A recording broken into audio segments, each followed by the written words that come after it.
Thank you everyone. ఇక్కడ వచ్చిన వాళ్ళందరికీ థ్యాంక్ యూ. బిగ్ బాస్ నుంచి వచ్చిన తర్వాత ఒప్పుకోలేదు. బిగ్ బాస్ కంటే ముందే మాల్యా నా ఫ్రెండ్. ఒక షార్ట్ ఫిలిం గా ఈ సినిమా తీసుకొచ్చాడు, ఒక ఇండిపెండెంట్ ఫిలిం గా నాకు ఈ సినిమా తీసుకొచ్చాడు. మాకు అది వర్కౌట్ కాలేదు. సో వెళ్ళే ముందు కలిసి నేను ఈ సినిమా నీతో చేయాలంటే అప్పటికప్పుడు కాఫీ షాప్ లో కూర్చొని చెప్పి ఒప్పించుకొని అగ్రిమెంట్ సైన్ చేయించుకొనేసి నన్ను లోపలికి పంపించారు. సో బయటకు వచ్చిన తర్వాత చేసిన సినిమా అయితే కాదు, ఇది ముందు నుంచే మనోడు పాపం కొన్ని సంవత్సరాల నుంచి రాసి పెట్టుకున్నాడు నా కోసం. అండ్ మాల్యా ఇస్ లైక్ నా ఫ్రెండ్. చెప్పాలంటే నా కోసం అంటే నాకు ఎలా సెట్ అవుతుందని డిజైన్ చేశాడు నీట్ క్లారిటీగా.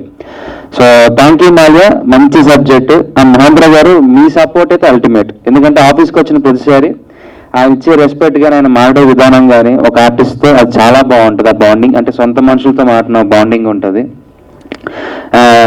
ఇంకా మిగిలితే చెప్పాలి అంటే సురేఖ గారు మా అక్క.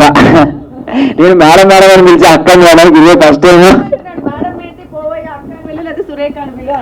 అంటే ఆవిడని ఎప్పుడో నేను అదే కొద్దిగా ఈ స్టేజ్ లో ఉన్నప్పటి నుంచి చూస్తున్నాను అక్క. సో ఒకసారి అంటే రకన్న అంతే రకన్న. So I'm happy to work with you Supreetha. And ఈ సినిమా ఎలా రాబోతుంది ఎలా వస్తుందని స్టేజ్ మీద ఊపేసుకొని చెప్పడానికన్నా అయిపోయిన తర్వాత చూస్తే మీరే చెప్తారు ఎలా ఉంటుంది అనేది. Thank you so much one and all. నన్ను ఎంత బాగా సపోర్ట్ చేశారో నా సినిమా కూడా అంతే సపోర్ట్ చేయండి. ఇక్కడ ఉన్న వాళ్ళందరికీ సపోర్ట్ చేసి బ్లెస్సింగ్స్ ఇవ్వండి. Thank you.